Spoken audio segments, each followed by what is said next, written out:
So let's say you save your quarters in a piggy bank that you keep on a shelf in your room, but your mom keeps checking up on how much you're putting in and how much you're taking out. You don't like that, so what you need is a second piggy bank that you keep somewhere else. Your friend Johnny's mom is busy. She doesn't have time to check on piggy banks. You can bring a spare bank over there, then money can come and go without anyone being the wiser. But maybe Johnny's mom isn't really too busy. Maybe she's just lazy. Maybe she's deliberately telling the whole neighborhood that for a small fee, she'll keep their piggy bank safe and not pay attention to what happens. That's what countries like Panama and the Cayman Islands and other tax havens do. They have very weak regulations in terms of watching when money comes in or out of bank accounts. And they have rules that make it easy to form a corporation without disclosing who owns it. So basically everyone gets to write a fake name on their piggy bank.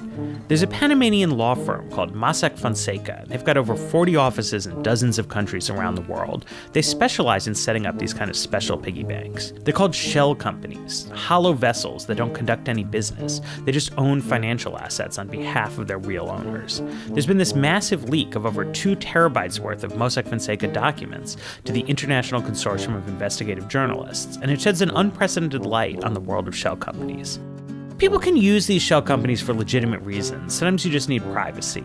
But they're also really useful for covering up scandalous or embarrassing information. The Panama Papers show that close associates of Vladimir Putin have taken over $2 billion worth of assets and put them into offshore shell companies. And that the Prime Minister of Iceland actually held financial interests in bankrupt Icelandic banks, even as he was involved in political negotiations over what should be done with the banks.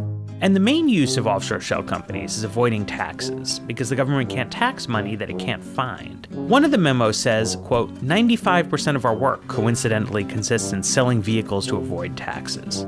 These tax havens are usually small countries that could be persuaded to clean up their act, but so far political leaders in the big countries haven't wanted to make them do it.